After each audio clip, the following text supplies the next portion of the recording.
Movie की शुरुआत में हम रॉबिन को देखते हैं। वो एक एडवर्टाइजिंग कंपनी में काम करता है और अक्सर अपने काम में ही बिजी रहता है।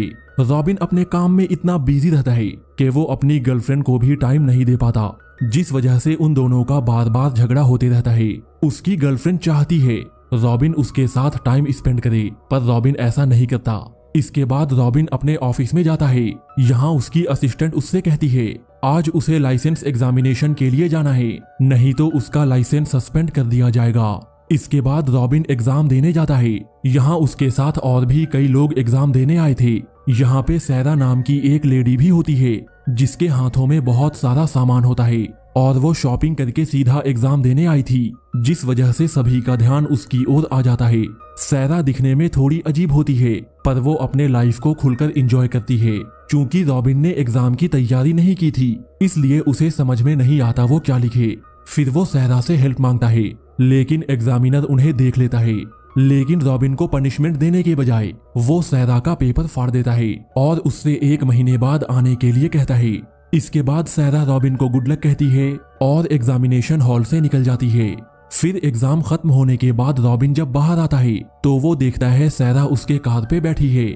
यहाँ पे रॉबिन उसे कुछ पैसे देता है और उससे मैटर सॉल्व करने को कहता है, लेकिन सैरा पैसे लेने से मना कर देती है। फिर उसी वीक जब रॉबिन एक्सरसाइज कर रहा था, तब सैरा उसके पास आती है और उसे मिलने के लिए बुलाती है। फिर रॉबिन जब नीचे आता है, तब सैरा उसे अपने साथ राइड पे चलने के लिए कहती है, लेकिन रॉबिन उसे मना कर देता है। यह सुनकर सैरा वहां सीन क्रिएट करने लगती है, जिस वजह से मजबूरी में रॉबिन को उसके साथ जाना होता है। फिर ये दोनों जब कार में होते हैं, तब सैरा उसे अपना इंट्रोडक्शन देती है और रॉबिन से ऑकलैंड की ओर चलने के लिए कहती है। फिर वहां पहुंचने के बाद सैरा एक विग पहनती है और एक बिल्डिंग के अंदर चली जाती है, लेकिन उसके जाने के कुछ मिनटों बाद ही वहां पे अलार्म बजने लगता है। ठीक उसी समय सैरा एक बैग के साथ बाहर आती है और उस बैग में 2 छोटे पपीज होते हैं। रॉबिन के पूछने पर वो कहती है इन पर एक्सपेरिमेंट होने वाले थे और इसलिए वो इन्हें बचा रही। इसके बाद दोनों लौट आते हैं। यहाँ पे सैरा रॉबिन से अपने घर के अंदर आने को कहती है, पर रॉबिन अंदर जाना नहीं चाहता। ये देख सैरा को बुरा लगता है और वो रॉबिन को फिर से कॉल करने की धमकी देती है। ये सुनने के बाद रॉबिन गुस्से में अपने कार से उतरता है और उसके साथ अंदर चला जाता है।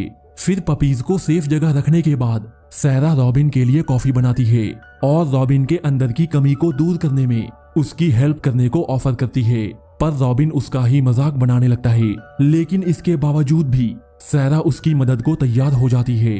वो रॉबिन से कहती है इसके लिए उसे महीने भर की छुट्टी लेकर उसके साथ रहना होगा, लेकिन रॉबिन उसे ये कहते हुए मना कर देता है उसकी एक गर्लफ्रेंड है, और ये कहकर वो यहाँ से निकल जाता है। अगले दिन हम रॉबिन को एक क्लाइंट के सामने प्रेजेंटेशन देते हुए देखते हैं, लेकिन उस क्लाइंट को रॉबिन का आइडिया पसंद नहीं आता और वो रॉबिन को मना कर देता है। ये देख रॉबिन को गुस्सा आ जाता है और फिर रॉबिन और उस क्लाइंट के बीच गर्मा गर्मी शुरू हो जाती है। इसी बीच रॉबिन उसके प्रोडक्ट को कचरा कह देता है। रॉबिन के इस बिहेवियर से उसका बॉस काफी गुस्सा हो जाता है और वो रॉबिन को काम से छुट्टी लेकर कहीं वैकेशन पे जाने के लिए कहता है, लेकिन रॉबिन अपने बॉस को भी मना कर देता है, जिसके बाद उसका बॉस उसे काम से ही निकाल देता है। फिर रॉबिन जब अपने घर आता है तो उसके बिहेवियर की वजह से उसकी गर्लफ्रेंड भी उसे छोड़कर चली जाती है।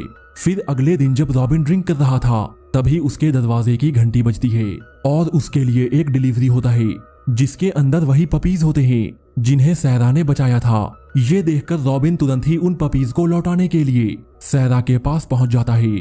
यहाँ सैरा रॉबिन का ही वेट कर रही थी, क्योंकि उसे अच्छे से मालूम था रॉबिन इन पपीज को लौटाने जरूर आएगा। तभी सैरा रॉबिन के हाथों पे चोट देखती है जो उसे ड्रिंक करते टाइम लग गया था। ये देखकर वो उस पर पट्टी बांधती है। इसी दौरान रॉबिन उससे अपने होपलेस सिचुएशन के बारे में बोलता है। रॉबिन की बात सुनने के बाद सैरा उसे अपने ऑफर के बारे याद दिलाती है और वो उससे कहती है वो उसके साथ पूरा नवंबर रह सकता है। फिर सैरा धीरे धीरे उसके शर्ट खोलती है और फिर वहां से चली जाती है। इसी बीच रॉबिन सैरा के साथ एक रात रहने का डिसाइड करता है। फिर वो सैरा के पास जाता है और उसे किस करने लगता है, लेकिन जब सैरा उससे थोड़ा स्लो चलने को कहती है, तब रॉबिन गुस्से में यहाँ से जाने लगता है। सैरा भी उसके पीछे पीछे जाती है। यहाँ पे रॉबिन उससे पूछता है वो उसकी हेल्प क्यों कर रही, लेकिन सैरा उससे कुछ नहीं कहती है। फिर थोड़ी देर बाद दोनों के बीच सब कुछ ठीक हो जाता है और हम इन दोनों को रोमांटिक पल एंजॉय करते हुए देखते हैं। अगली सुबह उठने के बाद रॉबिन एक कलरफुल पैंट पहनने के बाद अपने फ्रेंड को कॉल करता है, लेकिन जब सैरा ये देखती है तो वो उसके कॉल को कट कर देती है और उसे नए प्रकार के कपड़े पहनने को देती है। थोड़ी देर बाद सैरा का पड़ोसी चेज उससे मिलने के लिए आता है और वो ऐसा दिखाता है जैसे उसके और सैरा के बीच कुछ चल रहा हो। पर जब रॉबिन उन दोनों को देखता है तो वो घर से बाहर निकल जाता है। बाहर आने के बाद वो देखता है उसके कपड़े एक भिखारी ने पहन रखे हैं। ये देख रॉबिन गुस्से में आ जाता है, लेकिन सैरा उसे कन्विंस करने का ट्राई करती है। वो रॉबिन से अंदर चलने को कहती है, पर रॉबिन काफी जिद्दी होता है और वो अंदर जाना नहीं चाहता, जिसके बाद सैरा उसे छोड़कर चली जाती है। पर बाद में रॉबिन उससे माफी मांगता है और उसके साथ एक दिन रहने का वादा करता है। इसके बाद ये दोनों कई चीजें साथ में करते हैं।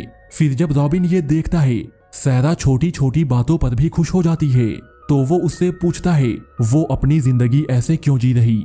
इस पर सारा उससे कहती है वो एक पेट स्टोर पे काम करती थी, लेकिन उसे काम करने में मजा नहीं आ रहा था, इसलिए उसने वो काम छोड़ दिया। इसका मतलब ये होता है सैरा वही काम करती है जिसमें उसे खुशी मिलती है।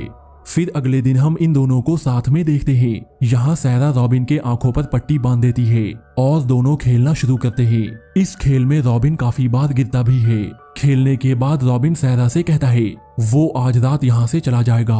फिर दोनों साथ में डिनर करते हैं। डिनर के दौरान सैरा उसे बताती है वो उसके साथ जो कुछ भी कर रही वो सब उसने पहले दूसरे आदमी के साथ किया हुआ है। इसके बाद रॉबिन अपने घर आ जाता है। फिर वो सैरा की वेबसाइट विजिट करता है और उसे ये मालूम चलता है सैरा ने उससे जो भी बातें कही थी वो सारी बातें सच है। ये जानने के बाद वो खुद को रोक नहीं पाता और सैरा के पास जाकर उसे किस करता है। इसके बाद सैरा उससे कहती है तुम वही करोगे जो मैं कहूंगी, और फिर दोनों साथ में लोकल ट्रेन में घूमते हैं। इसके बाद हम सैरा और रॉबिन को लंच पे देखते हैं। लंच के बाद रॉबिन सैरा को अपने घर पे लाता है और यहाँ दोनों साथ में डांस करते हैं। ऐसे ही दिन बीतते जाते हैं और ये दोनों एक कपल के जैसे टाइम स्पेंड करते रहते हैं। फिर अगले दिन जब सैरा और रॉबिन नहा रहे थे तभी उनका पड़ोसी बिना नॉक किए ही अंदर आ जाता है। ये देख रॉबिन थोड़ा गुस्सा हो जाता है। दरअसल वो उन दोनों को आज रात डिनर पे इनवाइट करने आया था। इसके बाद दोनों तैयार होकर डिनर पे जाते हैं। वहां जाकर रॉबिन देखता है वो आदमी असल में ट्रांसजेंडर है और इसलिए सैरा उसके साथ कंफर्टेबल होती है। फिर जब ये लोग डिनर कर रहे थे तब रॉबिन थोड़ा डिस्ट्रैक्ट फील करता है और वो टीवी देखने जाता है। ये देख वो पड़ोसी उसके पास आकर उससे बातें करने का ट्राई करता है। यहाँ पे रॉबिन को ये मालूम चलता है ये लेडीमैन चेज है जो उसका कॉम्पिटिटर एडवर्टाइजर है। तभी उसी समय किसी का कॉल आता है और सैरा उस कॉल को रिसीव करती है। कॉल लेने के बाद वो अपसेट हो जाती है और यहाँ से चली जाती है। फिर रॉबिन सैरा के पास जाता है और उससे अपसेट होने का कारण पूछता है, लेकिन सैरा इस बात को इग्नोर करने का ट्राई करती है। सैरा को देख रॉबिन सोचता है वो अभी अच्छा फील नहीं कर रही, इसलिए वो भी इस बात को छोड़ देता है। अगली सुबह जब रॉबिन बाहर घूम रहा था तभी उसकी नजर सैरा के अपार्टमेंट में जाती है और उसे कुछ एहसास होता है। वो भागता हुआ सैरा के अपार्टमेंट में जाता है और सैरा को देखकर ऐसा लगता है जैसे वो बीमार है, पर वो रॉबिन से ये बात छुपा रही। सैरा के पास आने के बाद रॉबिन अपने मोबाइल और घड़ी को पानी में फेंक देता है और उससे कहता है मैं बदल चुका हूँ, और फिर वो सैरा से शादी के लिए पूछता है, पर सैरा कोई जवाब नहीं देती और अपने आप को एक रूम में बंद कर लेती है। इसके बाद रॉबिन जब दरवाजा तोड़कर अंदर जाता है तो वो देखता है सैरा की तबीयत काफी खराब है। वो सैरा से इसके बारे में पूछता है, पर सैरा उल्टा उसी पर गुस्सा होने लगती है और फिर वो सीढ़ियों से नीचे गिर जाती है। अगले दिन हम सैरा को हॉस्पिटल में देखते हैं। यहाँ उसकी तबीयत काफी खराब होती है। यहीं पर चेज रॉबिन से कहता है सालों पहले सैरा ने अपना ट्रीटमेंट बंद कर दिया था, जिस वजह से उसकी बीमारी पूरे शरीर में फैल गई। साथ ही वो रॉबिन से ये भी कहता है सैरा उसे पसंद करती है और वो पहला इंसान है जो सैरा के साथ 1 महीने तक रहा था। चेज आगे कहता है सैरा हर दिन ऐसे ही जीती है। इसके बाद रॉबिन सैरा के पास आता है और उसे उसके अपार्टमेंट में ले जाता है। अगले सीन में हम सैरा और चेज को देखते हैं। यहाँ चेज सैरा के थैंक्स गिविंग के लिए उसकी हेल्प कर रहा था। उसी समय वो रॉबिन के बारे में बात करता है। तब सैरा उससे कहती है वो रॉबिन को पसंद करती है, पर अपने भले के लिए वो रॉबिन को दोबारा देखना नहीं चाहती, क्योंकि उसे ऐसा लगता है वो इस चीज से हर्ट हो जाएगी। पर चेज उसे समझाते हुए कहता है उसे रॉबिन के साथ रहना चाहिए क्योंकि इससे उसे अच्छा लगेगा। फिर हम थैंक्स गिविंग का सीन देखते हैं। यहाँ पे रॉबिन विंडो से सारा के घर में आता है और मेरी क्रिसमस बोलकर पूरे फैमिली को सरप्राइज कर देता है। इसके बाद पूरी फैमिली बाहर निकल जाती है ताकि सैरा और रॉबिन साथ में टाइम स्पेंड कर सके। यहाँ रॉबिन सैरा के लिए ढेर सारे गिफ्ट लाता है जिन्हें देखकर सैरा बहुत खुश होती है। फिर आखिर में रॉबिन उसे सबसे बेस्ट गिफ्ट देता है जो वही पपीज होते हैं जिन्हें सैरा ने बचाया था। फिर रॉबिन सैरा को अपने घर पे लाता है और उससे कहता है वो उससे प्यार करता है। इसके बाद दोनों एक दूसरे को किस करते हैं और पूरी रात साथ में बिताते हैं। लेकिन अगली सुबह सैरा जल्दी उठती है और यहाँ से जाने के लिए तैयार होती है ताकि वो रॉबिन के लाइफ से चली जाए। लेकिन रॉबिन उसके पीछे पीछे आता है और उससे कहता है सैरा ही वो इंसान है जिसे वो अपनी लाइफ में चाहता है। पर सैरा उसे फिर से समझाती है वो किसी और लड़की के साथ अपनी जिंदगी बिताए।